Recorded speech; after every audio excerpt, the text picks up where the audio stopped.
Swami iti namine Namaste Saraswati Deve Gauravani Pracharine Nirvishesha Shunyavadi Paschatya Desha Tarine Vancha Kalpatarubhyascha Kripa Sindhubhya Evacha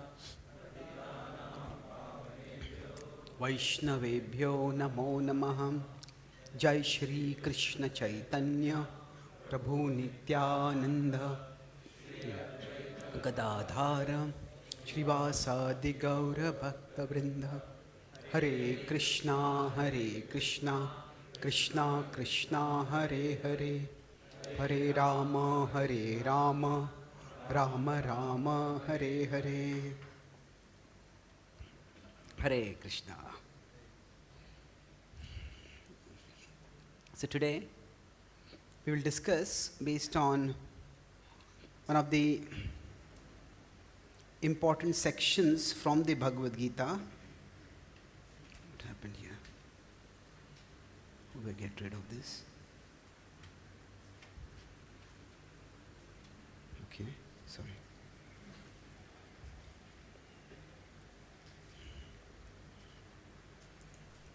So Hare Krishna. So today we will discuss based on one of the important sections from the Bhagavad Gita. This is the section in the second chapter from the 54th verse to the 72nd verse. This is called the STHITAPRAJNA section. In fact, this is one of the, in general, one of the most quoted sections of the Gita. Both by Srila Prabhupada as well as by previous acharyas, and even in the outside world, this is a fairly well-known section. So I will use a particular metaphor to explain this particular series of verses. So this is basically the characteristics of a spiritual warrior. Spiritual warrior. So the metaphor we'll be using is that our consciousness is like a disputed territory, and we are fighting a war. We are fighting a war to protect our consciousness. So now we could say we are ourselves spiritual beings, and on the one side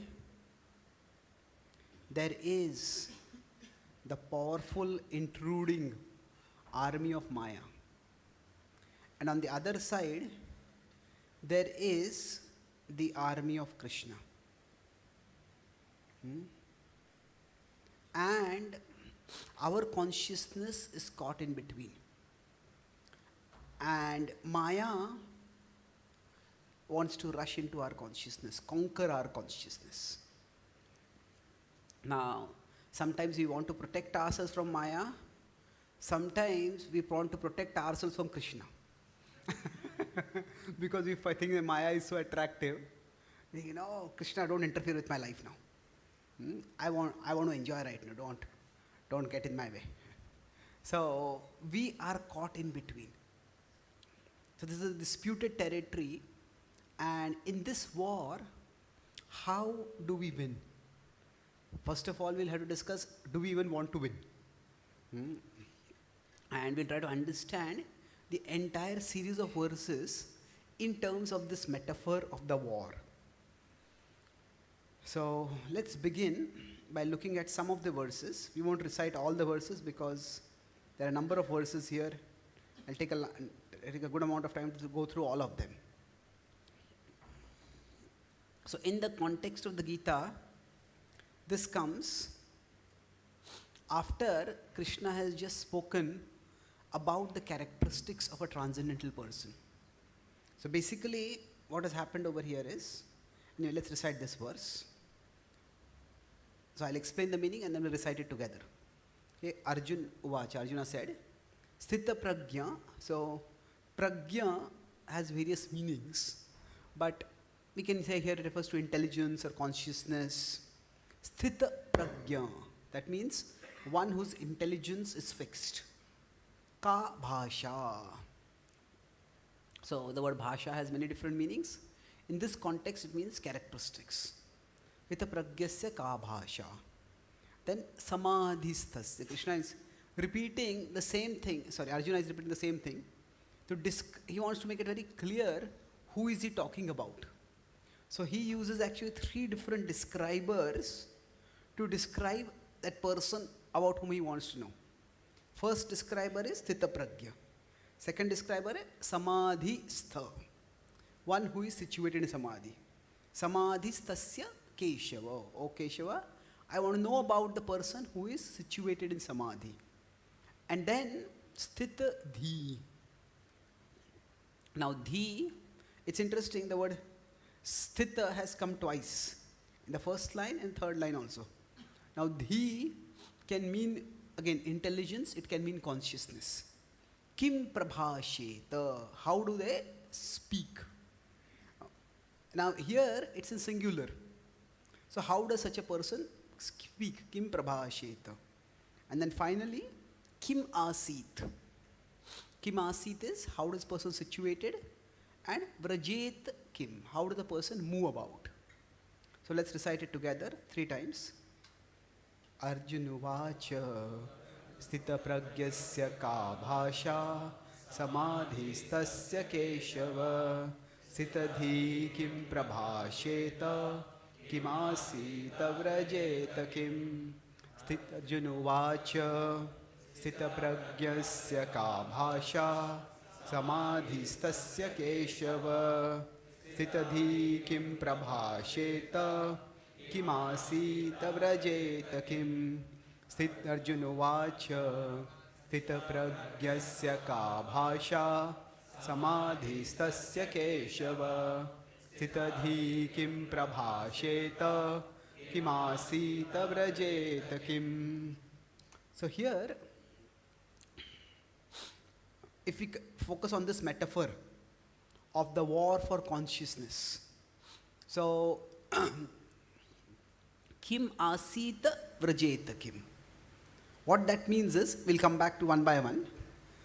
So, asita means how does such a person defend the conscious? How is this person situated? Like if the soldiers are there on the boundary. So how are the soldiers situated? They have to defend the boundary. How do they situate themselves so that they can defend the boundary? But we don't want to be defenders all the time. So vrajeta refers to how do they attack. At one level, we want to protect the territory of our consciousness, but we don't want to be just defending all the time. No, throughout our life, our purpose is not just to say no to temptations and to protect ourselves from temptation. We want to do something meaningful also in life. And for that purpose, it's attack. We want to function in the world and do certain things even while we may be tempted by the objects of the world. So how do we defend? How do we attack? These are 2 basic characteristics. If there is any war, there is defending and there is attacking. But before that, he says, prabhasheta. So prabhasheta means how do they speak? So here, the speech refers basically, literally it means speech. But through the speech, the fighting spirit is conveyed. Like sometimes, say there is a big cricket match going on between 2 countries, and sometimes one country may have won 50 previous matches against the other country. The second country has never won. So one team may say that we are going to crush the opposing team, and the other team may say, we hope to put up a good show. Now, we hope to put up a good show means what? It may mean that we will win. It may also mean we will lose, but not by 300 runs. So if we lost by 250 runs, that is also a good show. So good show is like a very vague term. isn't it? So how much confidence a person has, how much spirit a person has, that is conveyed through their speech. So kim prabhasheta. And then the first of all is bhasha. So bhasha is like the basic characteristic. How do I know somebody is a warrior? Now we may say somebody is in the police and they have particular dress. But then we have undercover cops also. Isn't it? Somebody may be in the army and they have a uniform. But then there are commandos who may be spies who go into the opposite territory. There may be secret agents. They may not wear any uniform also. So a uniform is not necessarily a defining characteristic of a warrior. Now we may say, what is the characteristic of a warrior? The warrior, we may say that the warrior is someone who is trained to fight, someone who is very alert, somebody who loves their country, somebody who is ready to do whatever it takes to protect their country. We could have various characteristics. So like that, basically here, it is the convictions. You have to have some basic convictions. If somebody doesn't love their country, then very few people may be ready to lay down their life for the country. Now, of course, somebody may say, that's just my job. And they may go and fight for that also. But then they have some conviction about the power of money. You know, my family is poor. And if I go into the military, then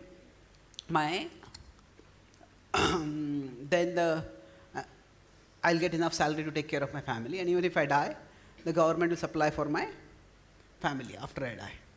So there has to be some conviction. So what is the core conviction if somebody wants to be a spiritual warrior? And what is their fighting spirit as it is seen in words? And then how do they defend themselves? And how do they counterattack? Or how do they attack?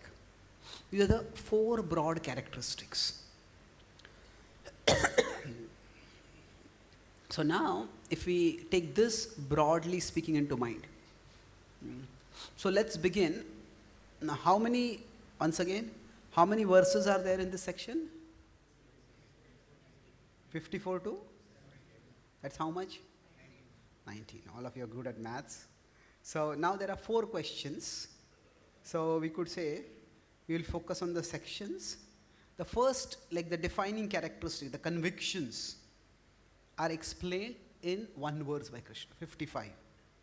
Then 56 to 57 is the spirit, the fighting spirit that they have, as seen through their speech. Then 58 to 63 is the defense. How do they defend? And 64 to 71 is the offense. 72 is the conclusion. In this way, this whole section is about the inner war. When a war is happening, how can we fight this war? How can we win this war? That's what is being described. So we will take this metaphor, and today I'll try to speak from 54 to 57, and tomorrow we'll look at 58 to 63, and last day we'll talk from 64 to 71. Of course, we may overlap a few verses. I may take some points from here and there also. So let's begin with this question. So when we talk about the inner war or the spiritual war, let's start with a question. Why? What is the need to fight such a war? What do you think? By the way, have you heard this metaphor of a war before? Where have you heard this? Sorry? You can raise your hand. So why do we need to fight the war? What is this war about? I gave some explanation, but what you have heard from, I want to take from that point onwards. Yeah? Something which is our right and we are not Okay, so it's to protect our rights. So what is our right that we are trying to protect here?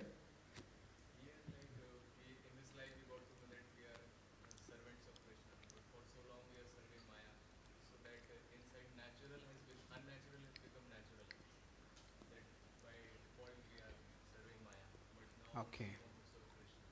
So what is the result if we serve Krishna and what is the result if we serve Maya? What is the difference?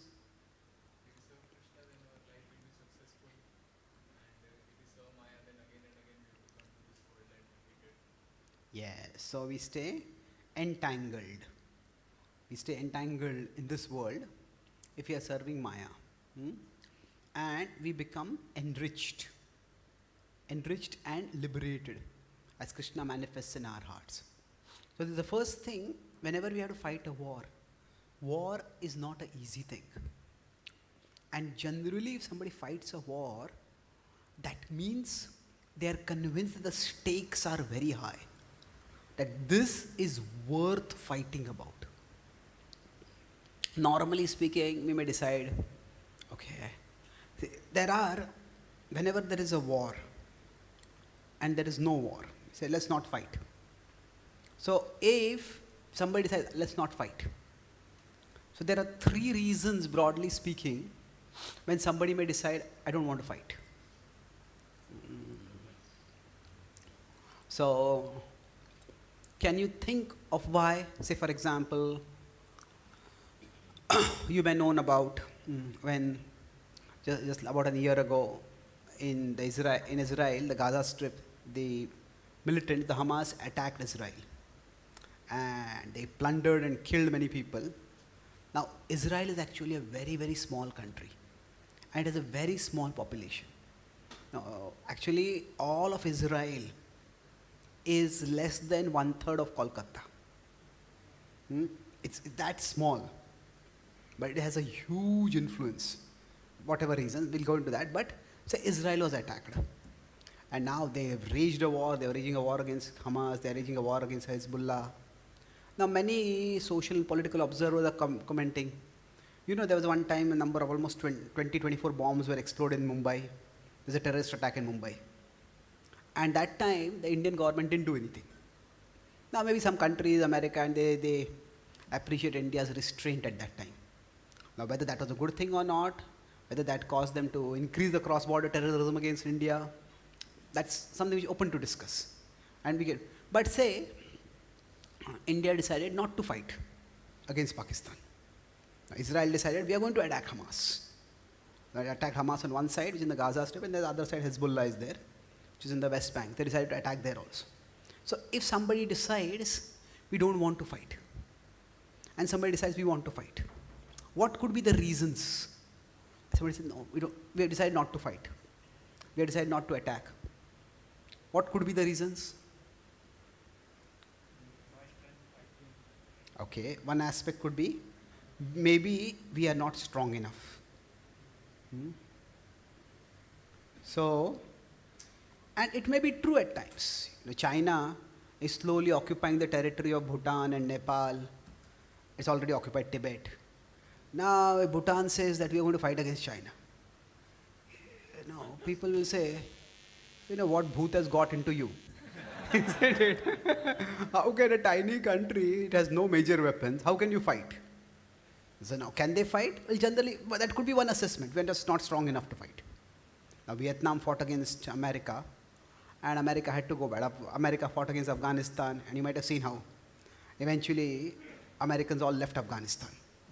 So the Taliban is back in power over here. So sometimes it could be that a side is not strong enough, or it is felt that we are not strong enough. So one is we are not strong enough. That's one reason we might not fight. Now, not strong enough could be just a perception, maybe we are strong enough, or it could be a reality, whatever it is. That's one reason we may decide we don't want to fight. So, yes.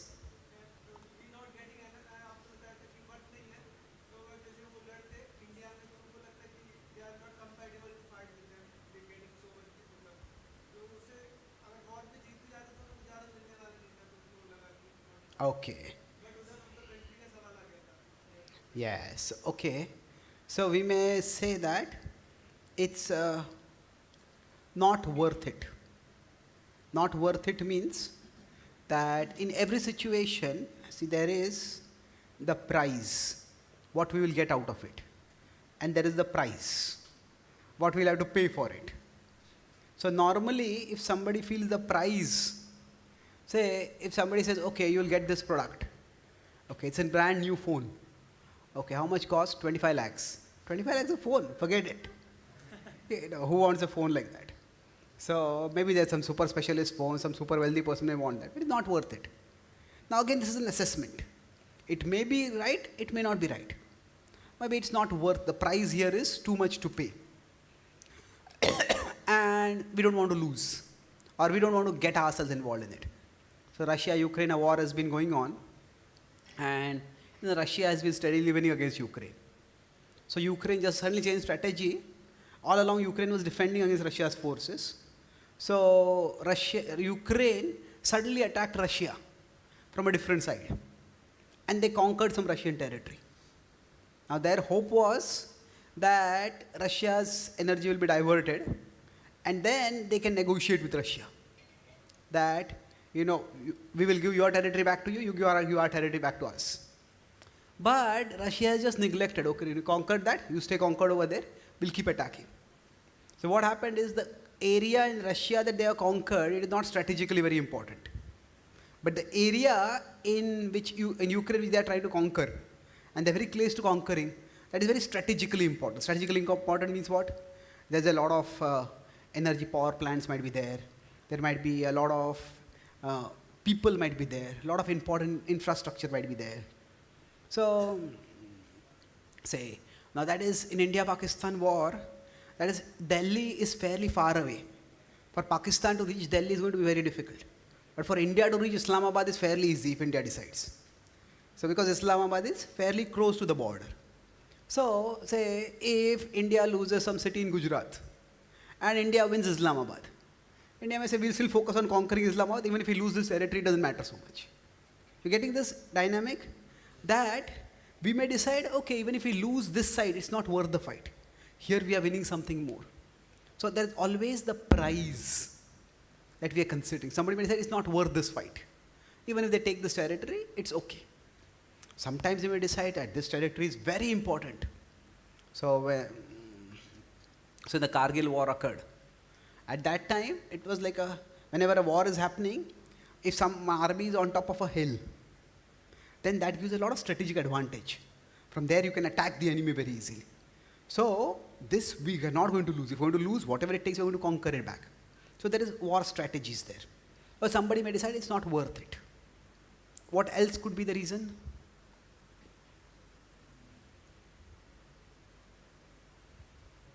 One fundamental thing can happen.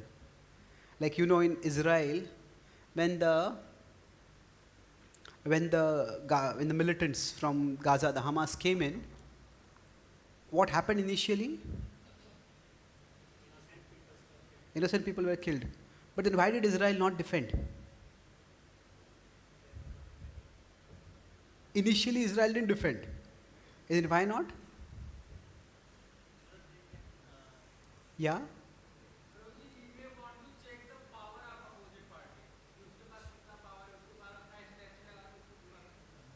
Okay.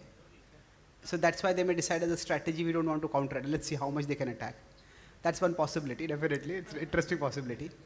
But a very fundamental thing. Yeah?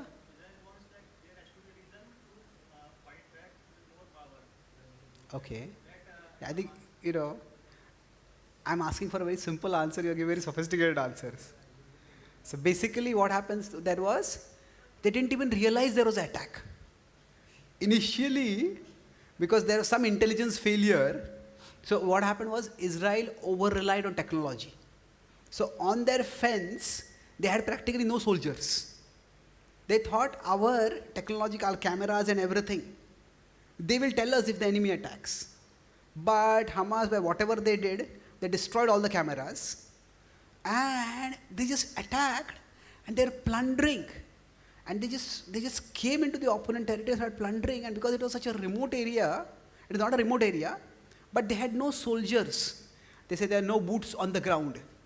So we may not fight because there is no realization that we are in the war.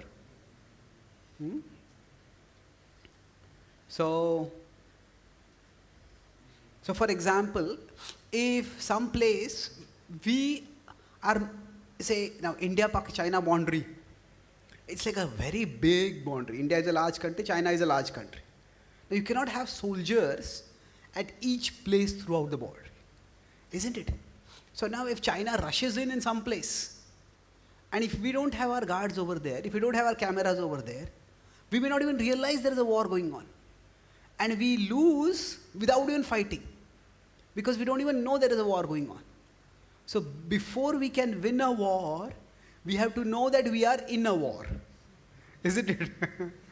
So before we can win a war, we have to know that we are in a war. And if somebody doesn't really realize we are in a war, we may say that's stupid, how can you not realize you are in a war? But it is possible. So in war, there is basically the military, or basically you can say the armed forces. You may have the military, you may have the Air Force, you may have the Navy, but apart from that, there is the intelligence.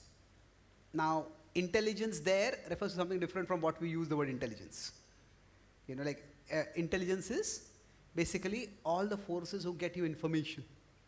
You have heard the words? The intelligence in that context? It was basically an intelligence failure. That means our spies or our espionage, our information gathering apparatus, that just failed completely. So when in the 1960s, when China suddenly attacked India,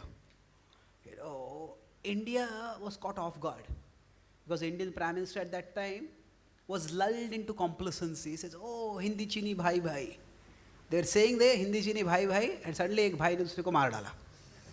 So what happened was, they didn't even realize that the opposite side has some bad intentions and they are attacking us and we have to defend ourselves. So for somebody may not fight because they don't realize there is a war going on, or they don't think it is so important to fight, or they don't think they have a chance for winning. So why fight? So broadly speaking, for us also, when there is this war against Maya, there is that things, okay, am I also in a fight at all? That's the first question. Is it really worth fighting? What is the big deal? And then, even if I fight, is it even possible to win? That's a question, isn't it? So, let's try to understand these three things in terms of the inner war. So, is there a real fight? Are we really fighting? No.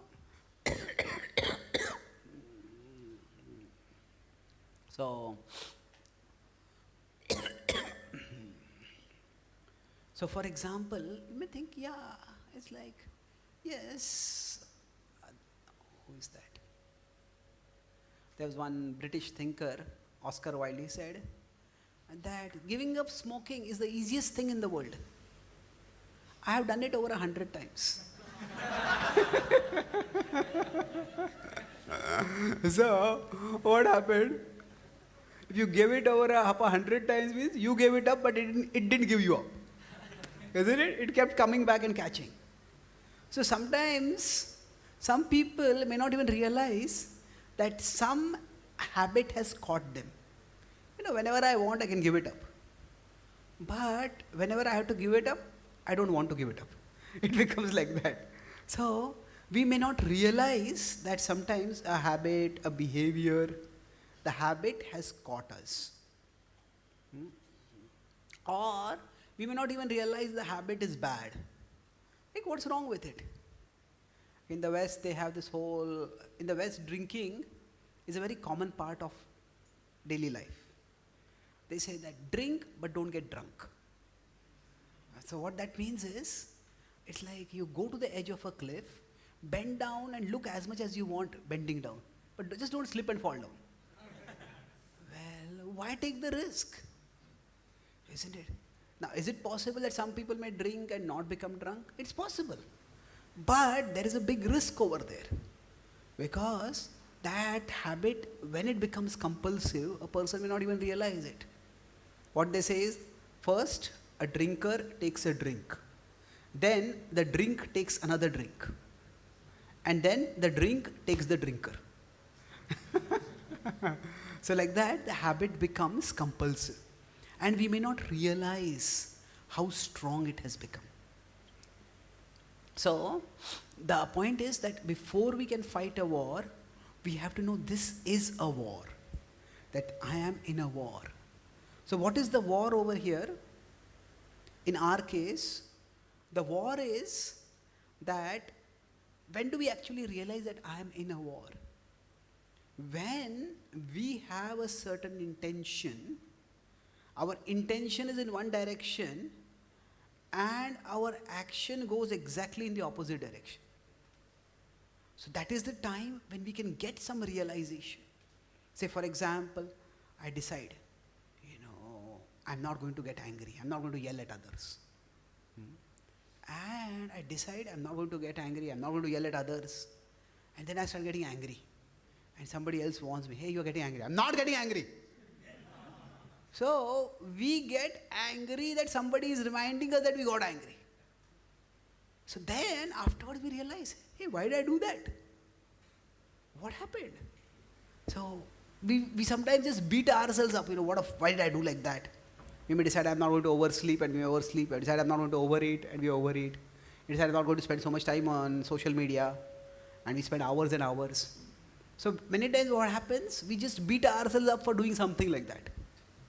But rather than simply beating ourselves up, I have no willpower, I'm such a foolish person. We can think like that, but that's not very helpful. That is the time we need to realize that there is something inside us that works against us. That means it's almost like, say, I am here, and there's a part of me which wants to go here, but there is also a part of me which wants to go exactly in the opposite side. And sometimes the part of me which wants to go ahead wins, and many times the part that is there inside me which wants to go against, in the opposite direction, that wins. So when this happens, this is the time we can actually realize there is a war inside me. So, who is the war in between? Let's not get into any philosophy right now, from a practical perspective. How many of us have this experience that we decide to do something and then we end up doing the exact opposite? Anyone has that experience? No. Anyone doesn't have that experience? If you don't have, either you are a pure devotee or you are a pure fool. It means we are so caught and we don't even realize. See, if somebody feels that I never do anything against my intentions, that means you never have any good intentions only. Because we all end up doing things which we don't want to do, isn't it? So this is the time we need to realize. At one level we can say that who is the war between? If I want to go in a particular direction, these are my values. Now it could be any values. Even forget spirituality. Okay, I come to college, I want to study. I want to make my parents proud. I want to make them happy. Those are my values. But then, okay, I see some other kids where they go to a party, they booze, they have a lot of double code, fun, whatever it means. And they waste their time. And I also have those desires. So we could say there is a war between our values and our desires.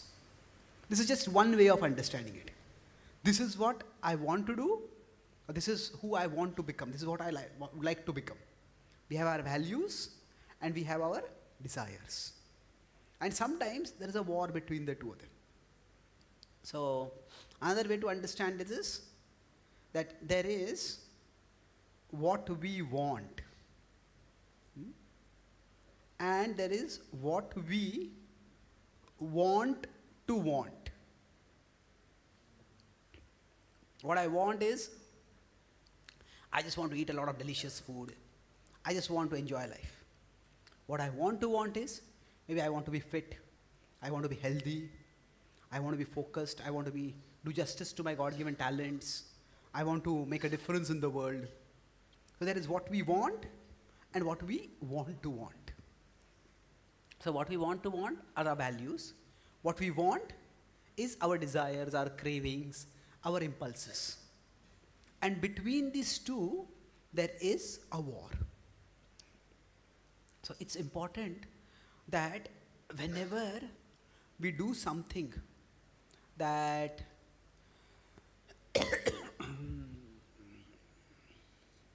whenever we do any self-defeating action means our own action defeats our intentions. So one way to do it is just to beat ourselves. What a fool I am. The other is to deny. No, actually I never had a plan to do anything like that. And somebody decides, okay, I'm going to read Bhagavad Gita every day 1 hour. And then we don't do it. We spend time so much on reading this and watching this, and then, hey, what a fool I am. I says, actually, I'm young. Bhagavad Gita, when I grow old, I'll read it. Matter. So we deny that we even had made any plan about it. But these are two extremes, like two extremes of a pendulum. What we need to do is realize that I am at war. I am at war with something inside me. There is something inside me that works against me, that impels me to do something that I do not want to do. So it's like, so going back to the war metaphor, it's sometimes we have enemies outside. Say India may have enemies outside India. Say in Pakistan's army is India's enemy. But sometimes Pakistan may have some enemies inside our own army. Isn't it? So you may know in South India there was a big kingdom, which was the Vijayanagar kingdom, which was established by Krishna-Dev-Raya. That was like the first major resistance. There are 3-4 kings who actually resisted the Islamic rule. Shivaji Maharaj was one, Krishna-Dev-Raya was another. Now Krishna-Dev-Raya was very powerful and the Vijayanagar kingdom was phenomenally prosperous. But eventually what happened was, later on, a few generations later, one of the kings over there, he was fighting and he had a commander with him. And that general turned out to be a traitor. So the king was on the battlefield fighting against his enemies, and suddenly his own commander turned and attacked him and knocked off his head. And he was undefeatable. But with the king suddenly killed, the king killed from within, then the whole army fell apart. And then they just lost. So sometimes there might be an enemy inside. And that enemy inside is the most dangerous. Because that enemy inside can just kill, destroy completely. So like that, there are sense objects out there. There's alcoholism for an alcoholic. There is the bottle out there, which is, you could say, an enemy. But that enemy out there also has an agent in here. That is my own desire, the person's desire to drink. So we could say both are enemies, but which is the more dangerous enemy? The one that is inside. So like that, when you say there's a war inside us, means that there is something which is like a traitor. A traitor means gaddar. The traitor inside me. Now the problem is, if we don't recognize it as a traitor, we won't be able to fight against it. So we have to recognize first of all that it's a traitor. So what we say are the anarthas. Which are the 6 anarthas? Lust, anger, greed, pride, envy, illusion. So essentially these are inner enemies. Let's try to understand why they are enemies. Let's take with something which is now easy to understand, anger. Now nowadays people may think actually lust is a source of enjoyment. And there is some Bollywood star Recently she said, for a successful relationship, lust is as important as love. Now, that's, some people will talk about what's wrong with that. But people may think, oh, lust is just natural, it's just biological, there are people who say, discover the passion. They may use it in terms of, I want to increase the desire. I saw some ad which said, discover the beast within you. Wow, we want to destroy the beast within, not discover the beast within. But lust, some people may think it is good. But anger, almost everybody understands. Anger is bad. That when we get angry, what happens with anger? For example, in 15 minutes of anger can destroy 15 years of relationship. Isn't it? So 15 minutes of rage, of angry words. We can just speak something, yes, you did this and you did this and you did this, and the relationship can be completely destroyed. So what happens is, there is a part of us which feel that this relationship is important, I want to protect it, I want to preserve it.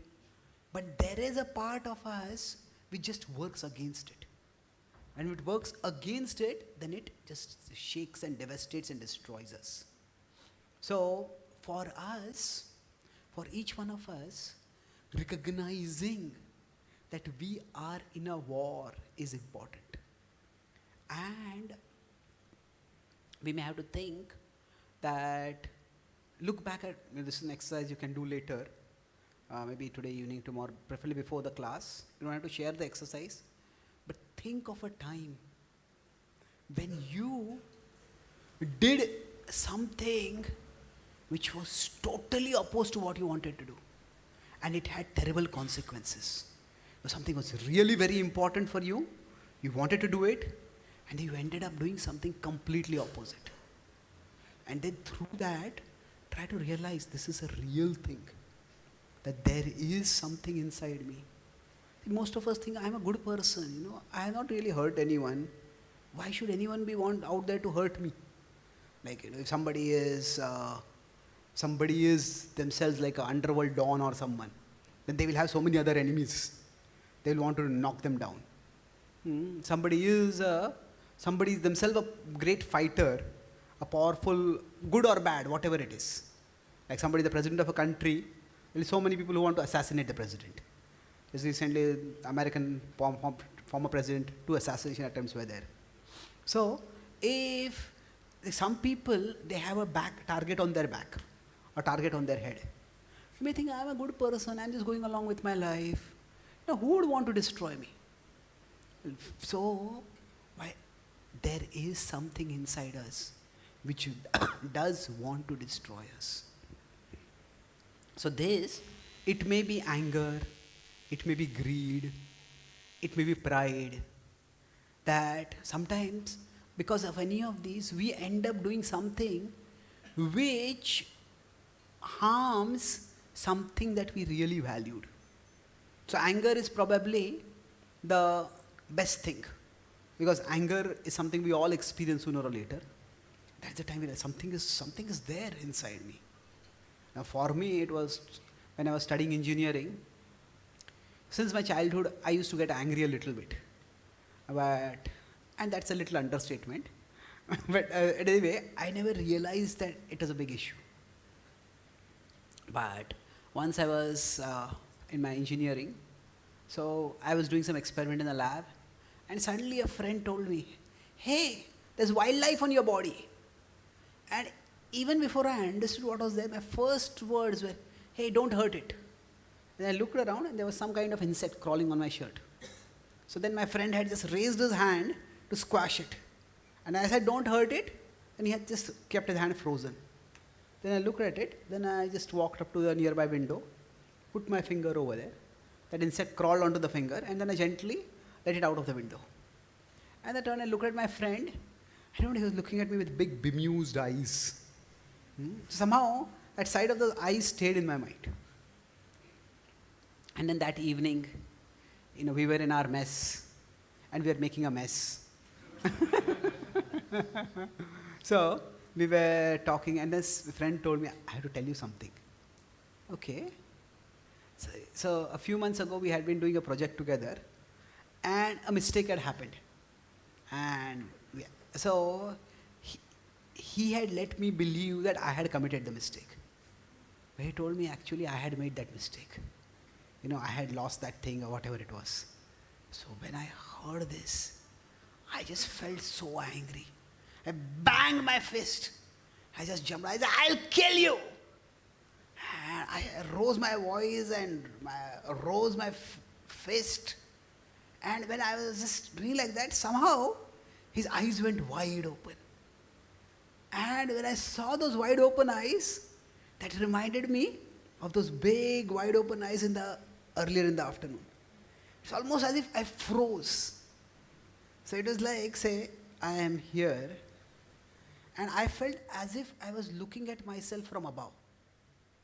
And then there was this person before.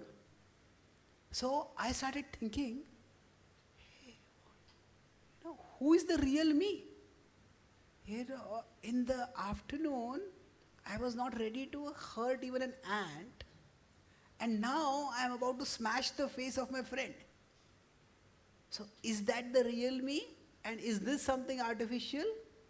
Or is this the real me and that was something artificial? So that's what just started me off on. I was always an avid reader, but from that time onwards, I started reading more about psychology, more about philosophy, more about spirituality. And that's why when I came to Bhagavad Gita and 336, where Arjuna asks, Athakena paryuktoyam papam charati purusha. What is it that makes us do things that we don't want to do? Anichanapi varshneya. Balad iva niyojitaha. By force it makes us do something like that. I found that question very relevant. It took me a lot of time to understand the answer. I'm not sure I have fully understood right now also. Because in real life, how the inner world works, and when what is happening and how it is happening, all that is very difficult to understand. But that was one time when I realized that, there is something really serious inside me. Now, I don't want to be known as a violent person who wants to go and beat some. Not just I don't want to be known like that, I don't want to be like that also. So, now would I have actually beaten my friend if suddenly that those eyes had not struck me and I had paused? I don't know. I hope not. It was just words and not actions. But it struck me that, there is something inside me that can impel me to do things that are completely against my values. So I said, which is the real me? So I hope the real me is the one who won't want to hurt an insect also. But how can I be sure about that? So is this the real me and is this the out of character me? Or is this the real me and that is just the show, the me I want to show myself to others?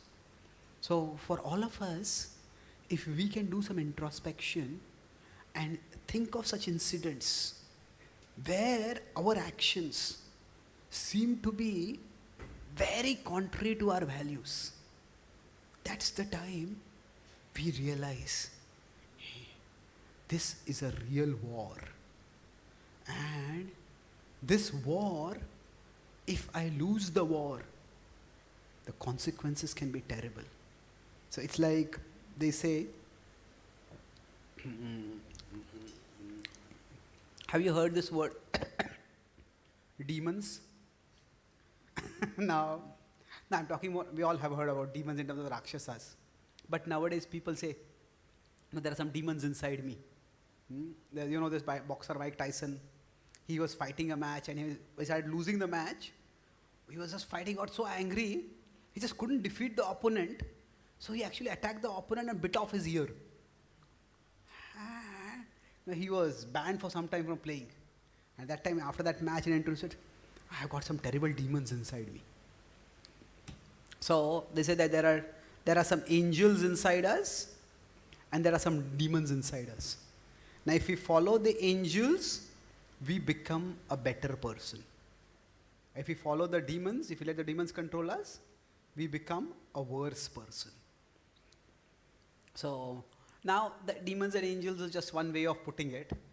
But the idea is that there is a real war going on inside. And to the extent we realize it, so basically what happens, as I said, we just go to one of these two responses. What a terrible person I am when we do something wrong. Or I say, actually it's not such a big thing. I've always been such a good person. That one time something happened, why did you take it so seriously? Just forget it. Yeah, there is some truth to that, just forget it. But it's not easy to forget like that. Because, what we may do at such times, it may be completely at odds with the character of a person. There's one devotee couple in Australia and Oceania. Before they were introduced to Bhakti, they were running a dating agency. In the West, there is no concept of arranged marriage. There's no one to arrange the marriage. So like parents have their own life and the children have their own life.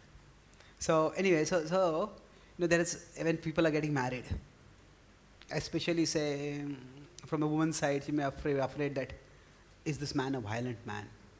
If he gets angry, will he beat me? Domestic violence is a fear for many people.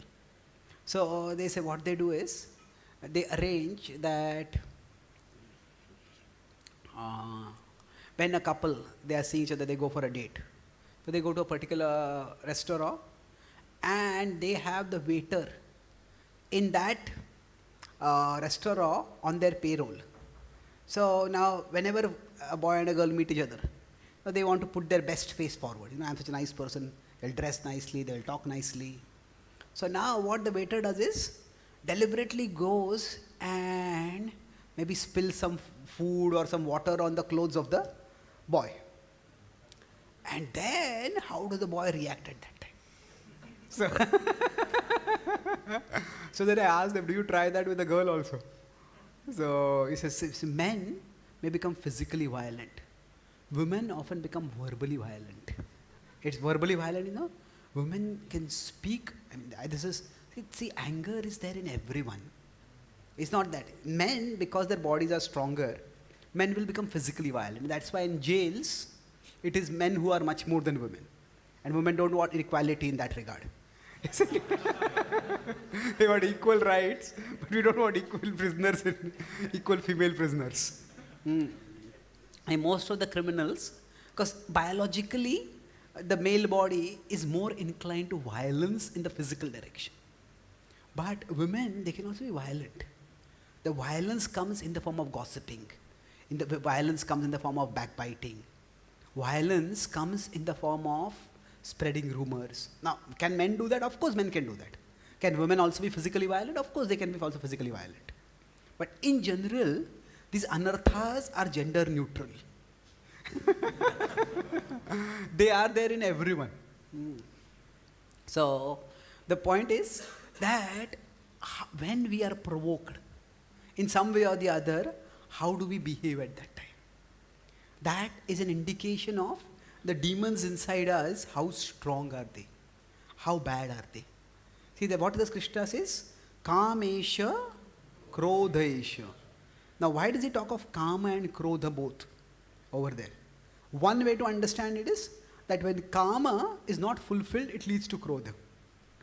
That is true. But another way to understand it is that when Kama is restricted in some way. See, everybody gets angry. This anger is just a normal human reaction to things not going our way.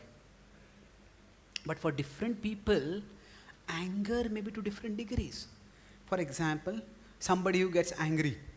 So when there is anger, so some people, their anger may be, they raise their voice. For some people, when they get angry, they may insult. For some people, they may use not just insult, but they use swear words. What is a gali dena? Use foul words. Now all these three are at a verbal level, but each of them is different. If somebody comes to a temple and we hear them in a temple speaking swear words, so get out of the temple. You don't speak like this over here. So all these are expressions of anger, but there are boundaries. Isn't it? So somebody may raise their fists. They may raise their fists, but they may not attack anyone. But somebody may actually attack with, they may hit with fists. Somebody may look for a knife to attack someone. Somebody may come with a gun. And imagine if the President of America or Russia, they get angry, they can nuke a country. Isn't it? So now all these are expressions of anger, but they are definitely different degrees of expression of anger. Isn't it? So these are what? Each of these are all boundaries. So everybody, when they have anarthas, the anarthas have certain boundaries.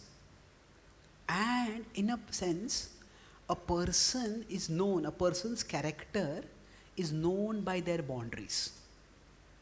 It is known by their boundaries. Okay, everybody gets angry, but in anger, what do you do?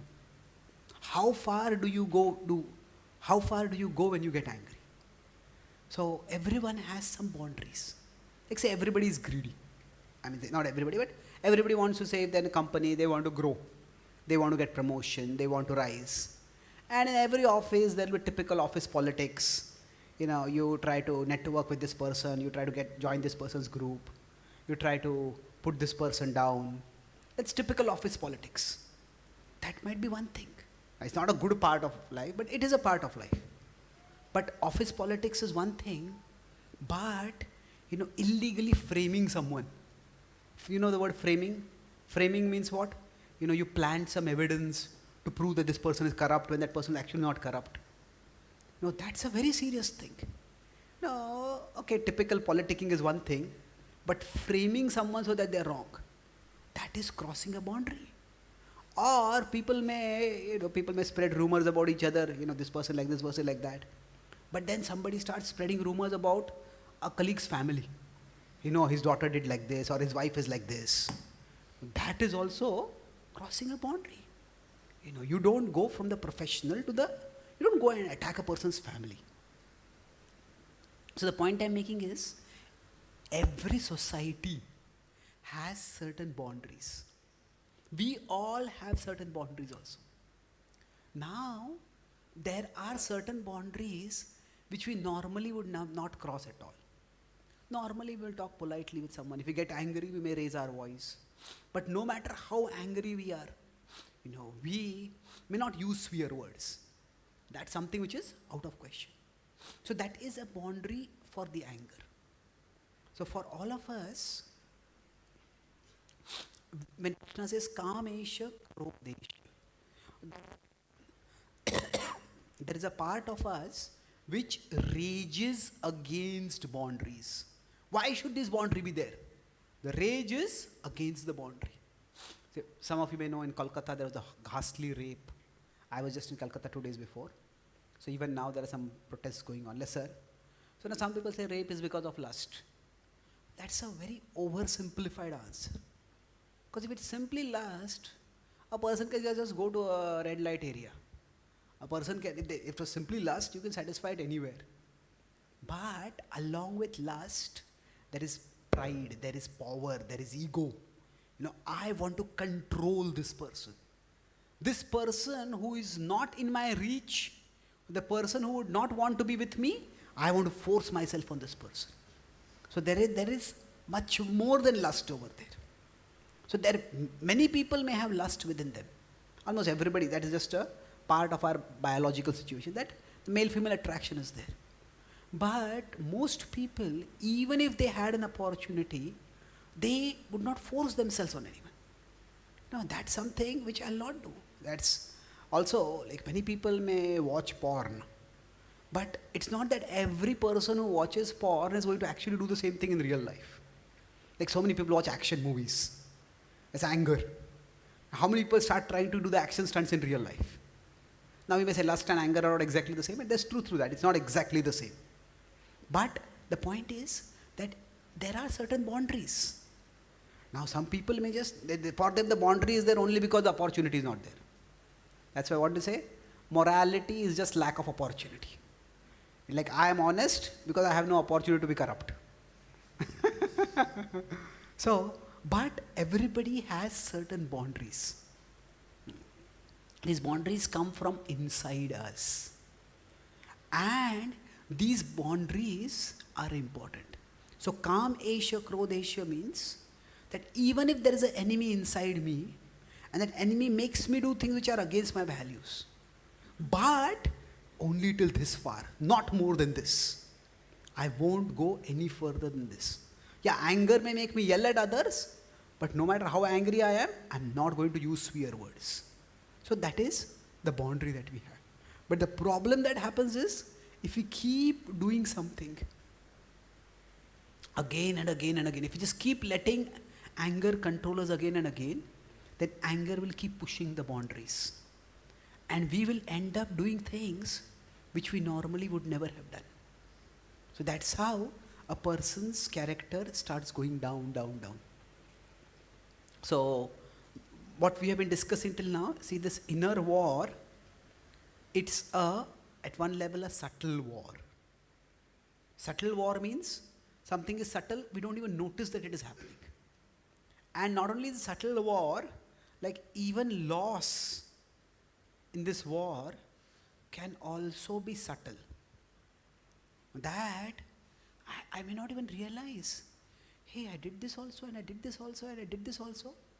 And maybe 6 months afterwards, like I had one friend who was an alcoholic before, now he has given up, he's practicing bhakti. So he said, I didn't even realize, once I started drinking alcohol, I started lying to my parents about what I needed money for. First I started lying to get time to go for drinking alcohol. I would say, no, I have got to go for this job, I have to go for this, I have to go for that. Then I started lying, not just about what I was doing, but I started lying about money also. I need money for this. I started doing money for that. So one of my friends told me that, how many grandmothers do you have? Like, each time, oh, my grandmother is sick, she's in the hospital, I need money for her. So he said, I took so much money from so many people. So now, at one time it happened that, now he was a working person, he said that his father was sick in the hospital and he had gone out to take some medicines for his father. And at that time, on the way to the shop, there was a bar. And he said, even without realizing, I just went straight into the bar. And then I took out the money and I was about to buy it. And then somehow, I saw, he said that in the bar, there was an elderly person sitting over there, and this elderly person, somehow something reminded me of my father. And then it just jolted me. What am I doing? Is my drinking more important than my father's health? What kind of person have I become that I'm spending the money for my father's medicine on my own drinks? He said, I was horrified. And that's the time I realized I need help. I have to change. So for all of us, it may not come to this level. Let's hope it doesn't come. But we all have these experiences when our actions become different from our values. And when sometimes it's very jolting. And when it happens, that's when we realize that I am in a war. And it's once we realize I am in a war, then everything else follows. How to fight, how to win, which wars to fight, which wars to not fight. All those are very important things. But most of the times, when we fail to fight against a temptation, it's often because we don't realize that how serious this war is. So I'll make 2 points and then I'll stop lastly. So just to conclude this point, like I said, each of us needs to have a vision of the best and the worst. So for example, say, if I spend 30 minutes daily on social media, Now maybe 10 minutes is what is required. Maybe I want to be in touch with my friends. 30 minutes may be very less. Sometimes we spend 3 hours and 6 hours also. But let's take an example of social media. So maybe 10 minutes is required. We don't want to be out of it. We need to stay connected. And 20 minutes is extra. Now 20 minutes may not seem to be a lot of time. But 20 minutes every day, it becomes in a month, becomes 10 hours. Now 10 hours, we can do a lot of work in 10 hours. But there are some good courses online which for 10 hours we can do a whole course. We can learn something about a field. Now imagine it's in 1 year, it becomes 120 hours. In 120 hours, I can write a whole book. Just 20 minutes every day, I can write a whole book. But those 20 minutes go away, I don't even realize it. So what happens is, because it's a subtle war, the loss also is subtle, it's not visible. So we have to look at the big picture.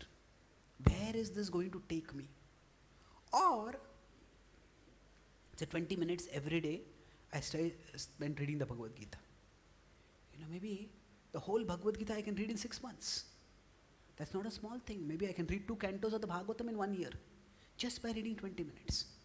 So both the positive, where best is, if I win, what is the result that I'll get? If I lose, where will I end up going? So it's when we see the big picture, the long-term vision, that's when it gives us the motivation to actually fight the war. Till that time, we may not even feel the need to fight the war. So that's one point. And then Krishna says that what is the conviction of a person who has realized that I am going to fight this war. I am in it. So let's recite this verse, or I'll tell the meaning, then we'll recite it.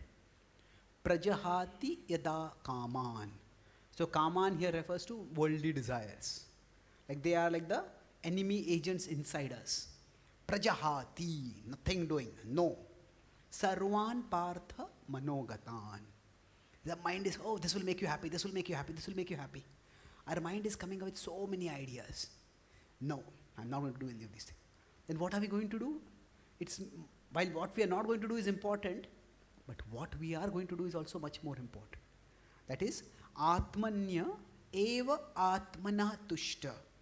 We turn our consciousness inward and find inner happiness.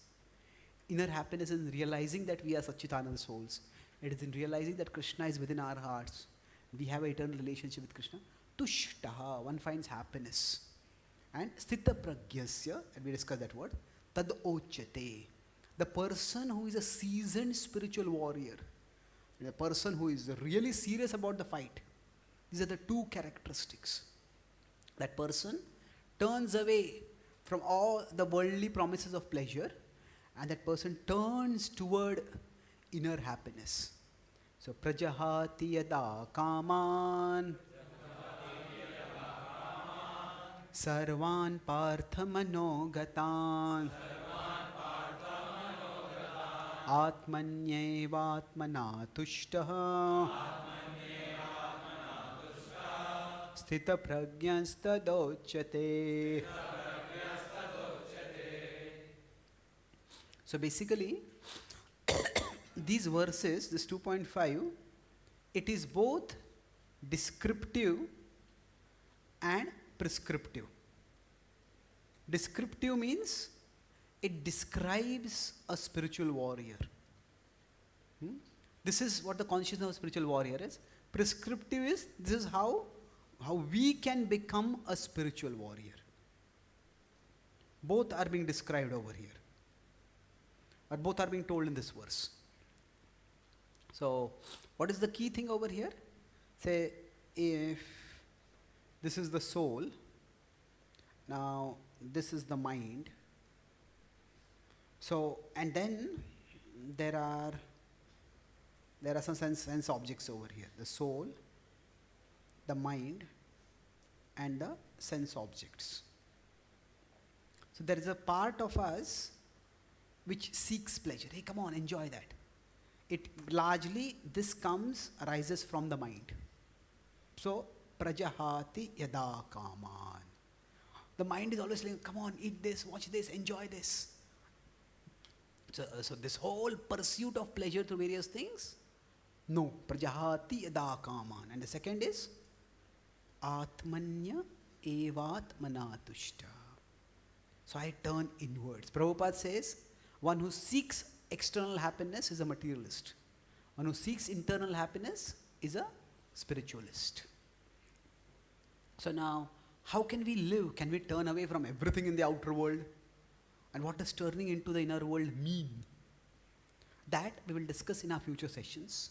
But essentially, the characteristic of a person who has now decided, I am going to fight a war, that is, okay, stop chasing outer pleasure and find inner happiness. Find happiness within. To the extent we do these two things, to that extent we start winning the inner war. So I'll summarize what we discussed today.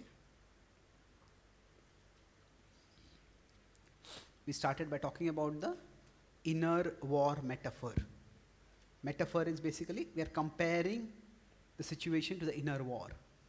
So in the inner war metaphor, the idea is, it's like our consciousness we are fighting. On one side is Maya, on another side is Krishna. That's the broad understanding. Now, I didn't go into that basically, but we talked about how there are our values, and then there are our desires which seem to work against us. There's something from inside us which works against us. And this is a war. So we discussed that if somebody doesn't fight, when there is a war but somebody doesn't fight a war, that may be because they are not strong enough, that they feel, I cannot win this war. They are not invested enough. It means they feel, even if I lose something, what is the big deal? It's just a small thing to lose. Or they may not be aware enough. They are not aware itself that a war is going on. So we discussed how to get this awareness. Two ways. One is when our actions violate our boundaries. When we do something which we normally would not do. So we need to contemplate. It's by contemplating that, I never thought I would lie like this. I never thought I would waste money like this. I never thought I would waste this much time. So there are times when this has happened to us. Maybe we think, okay, I just like to watch some movies. But we keep watching a movie, and then one day before a critical exam, we spend all the time watching a movie.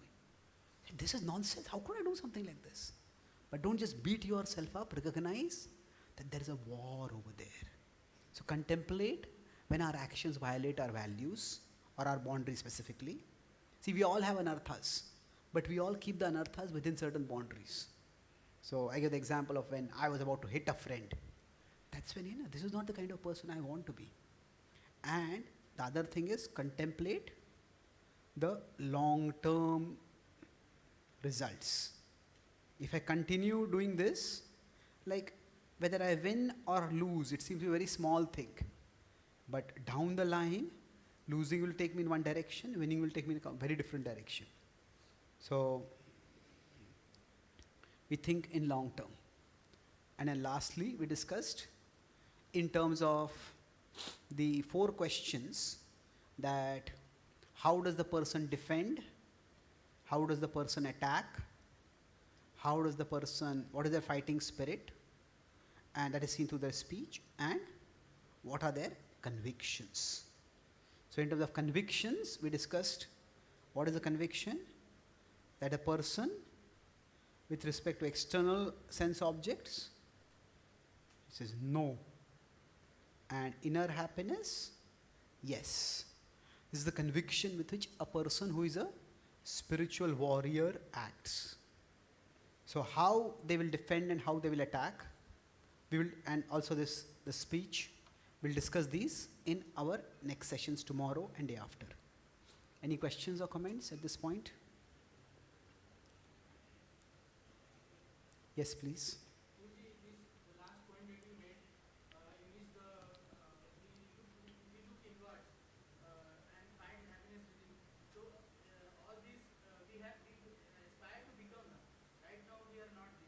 Yes, true. Yes, that is true. But it's also that by trying to do that, say for example, somebody wants to have a very fit body. Then they may say, okay, this person is very fit. This person exercises every day. This person regulates their diet, this. Okay, maybe if that person does exercise for 1 hour every day, as you. Then I may decide, okay, I may not have the physique of that person, but I can also start. Maybe I can't exercise 1 hour. Maybe I start with 15 minutes. So we start. So it's like, that's why it's descriptive of those who are realized, but it's also prescriptive for those who want to become realized. Okay? Thank you. Yes, please.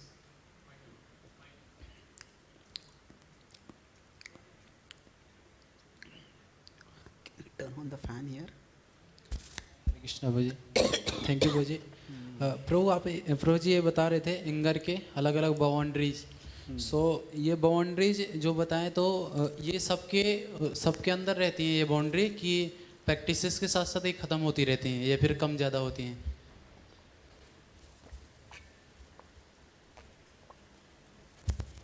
Boundaries तो सब में होते ही हैं. Everyone, see some boundaries, if you consider boundaries, there are some individual boundaries. इसके बारे में हम कल चर्चा और करेंगे. We'll discuss this more tomorrow. Individual boundaries means I cannot do something like this. But then there are social boundaries. Say individual boundary might be that you know, I don't want to drive very fast. Like say if you're driving a car and the speed limit is 60, you know, I don't want to drive above the 70, 80, I don't want to drive. Once a cop pulled over a person. He said, the speed limit is 60, you are driving at 90. Did you not see the speed limit? I said, I saw the speed limit, I just didn't see you. So the idea is, some people, they follow a boundary just because they don't want to get caught. But some others, they may themselves realize, you know, that these boundaries are for my own safety. I have a friend who is an orthopedic surgeon. He was once going his car from his home to the hospital. So there was a young man. Now, some young men, when they have a motorcycle, it's like the speed demon comes into them. You know, and just there is something very it's like some daredevilish kind of spirit seems to come into them. You know, drive very fast, make a lot of noise, just go zoop, zoop, zoop, zoop, zoop, and everybody catches their attention. So so there's this young man who was driving very fast, and he went, and his devotee saw him, and then that person stopped at a signal, and he also pulled next to him, and he rolled his car window and took out his visit card, and he said, I'm an orthopedic surgeon, you are going to soon need my services. So some boundaries are there because society imposes them. Some boundaries are there because we are our own individual, we have some boundaries. But everybody has some boundaries. And if we respect those boundaries, then we stay within those boundaries. If we disregard those boundaries, then we'll keep going further and further and further. Like somebody may say, you know, I can drink and drive, but nobody will catch me. I can take drugs and go to college, but you know, I can cover up. Nobody notices that I'm taking drugs. Okay, one day a person takes a little drug, next day they take a little more drugs. Then after some time they'll take so much that the only person that doesn't notice that others are not noticing is they themselves. Everybody knows that they're drinking. And one day the authorities catch and they get expelled from college or whatever. Something terrible happens. So by our actions, either the boundaries can be strengthened or the boundaries can be weakened. Okay? So, yes, Prabhu. So my question is that you said हरे कृष्ण प्रभु जी। गुरु जी, मेरा ये प्रश्न है कि जैसे आपने बताया कि जब हम जनरली माया की तरफ मतलब माया जो इल्यूशंस देती है, so that we have to stop, and then we have to That we have to. that we have to, like, sense objects are there, so we need to stop there and we need to go inward. So when we have sense objects in front of us, so we stop there, and then we need to turn to Krishna, and there is a time to get the inner strength, and there is time to get the inner taste. So how Yeah. that gap is filled, the moment that we are not enjoying the sense objects, and there is a time A to lot get the depend- taste in Krishna. See, a lot depends on the association around us. If, say, we are around people who have values similar to us, then what happens is the people around us, they will discourage us, they will warn us, they will correct us, or even just by their disapproval. So, for example, if young boys are there, when they see an attractive girl going by, they may whistle, cat calls, they may start chasing her. And you may say boys will always be boys, and people may justify it like that. But then, say, if we are with devotees or people who live a little more sattvic life, and then they may say, what are you doing? Or even if they don't say anything, we just don't want to, we want to be accepted and respected in that social circle. So culture, the kind of culture around us plays a very significant role. So see, there was this one devotee from America, he asked me recently, he said that, you say Indian culture is so spiritual, but the kind of violence that happens against women here in India, it doesn't happen in America also. So why is that? So now, it is true. Like, in America, a woman can go out jogging in the morning or at night, and just fairly, it's not everywhere. There are high crime areas there also. So what has happened is, in the West, there are always some boundaries for gender interactions. In traditional societies, the boundary was basically geography. Like men would work in certain areas, women would work in certain areas, and there was separation. So, now, in modern culture, people may work in the same office, people may intermix quite a bit.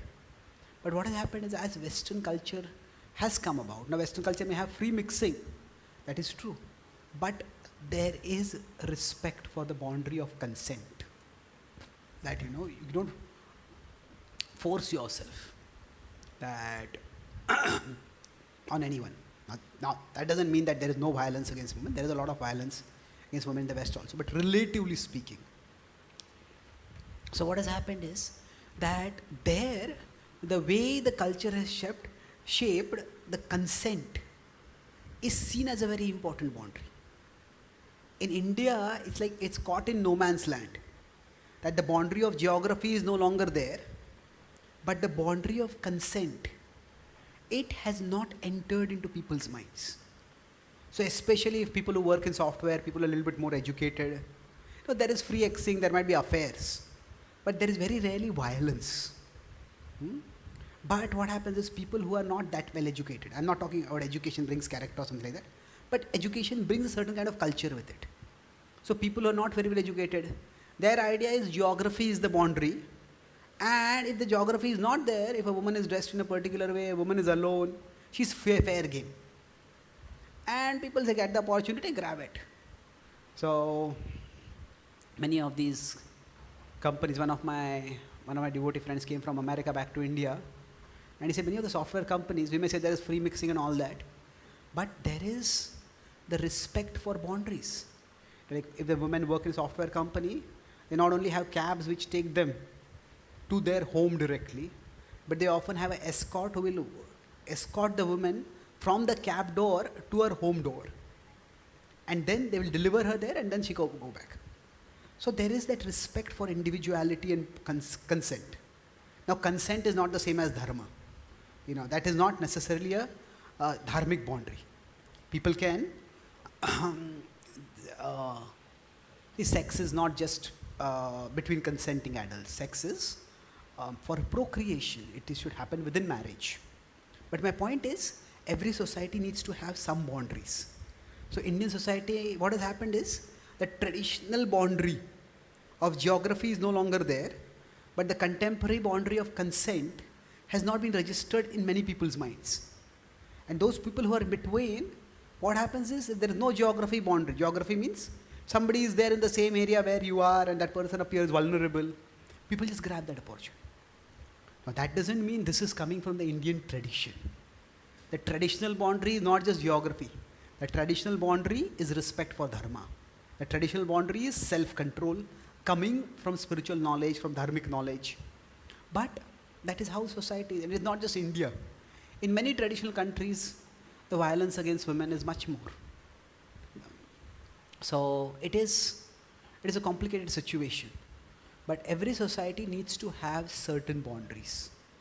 And without boundaries, societies cannot function.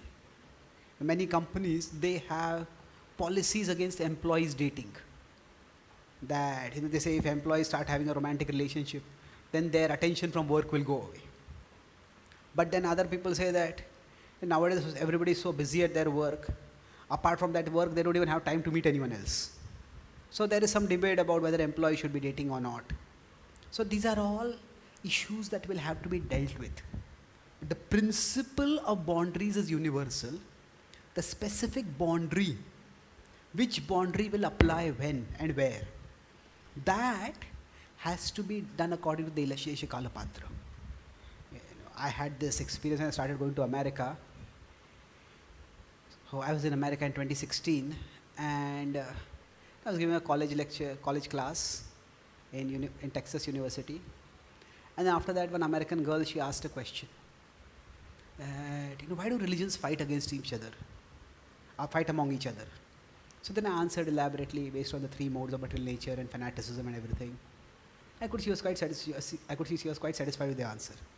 So after the class, several students were coming and talking with me. Then she came. She said, this question was such a big burden on me. And your answer has relieved me. I'm so grateful. Can I give you a hug? So now the devotee who organized the program, I looked at him, I said, please help me. So then he helped me, but in an entirely unexpected way. He stepped forward, he said, he's a monk. On his behalf, you can hug me.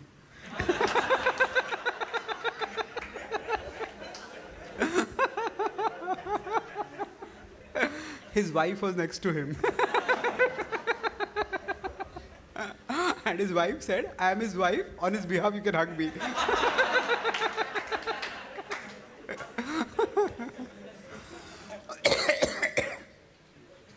Now, so I talked about this with my spiritual master afterwards. So he said that, as a brahmachari, you cannot touch any woman, but at the same time, for them, it's just a normal expression of affection. So you have to be polite. Even if you say no, in India, we may say, what kind of uncultured person are you? Who do you think I am? Don't you know how to behave? We might get angry with such a person. But in the West, we can't do that because they may have, they may not have. We cannot assume that they have any bad intention. It might just, because it's a normal expression of affection for them. So, how boundaries have to be there. And boundaries need to be implemented. But how exactly the boundaries need to be implemented, that has to be actually very carefully decided. Okay. Was my answer sufficiently confusing? Not sufficiently confusing. Okay. Okay, so we will continue tomorrow. Okay. Do we have time right now? Prabhu, our class is till 4:30 or 4:45? 4:30, no? Yeah, so we'll continue tomorrow. We'll have time for question answers. So we'll discuss about this inner war tomorrow. And when I'm speaking all these things, it's not like I am a victorious spiritual warrior. This is a war we are all fighting. And we all win sometimes, we all lose sometimes. But understanding how the war occurs and understanding what weapons we can use, that can help each other. We all can help each other in fighting this war. Thank you very much. Srimad Bhagavad Gita ki, Srila Prabhupada ki, Gaura Bhakti.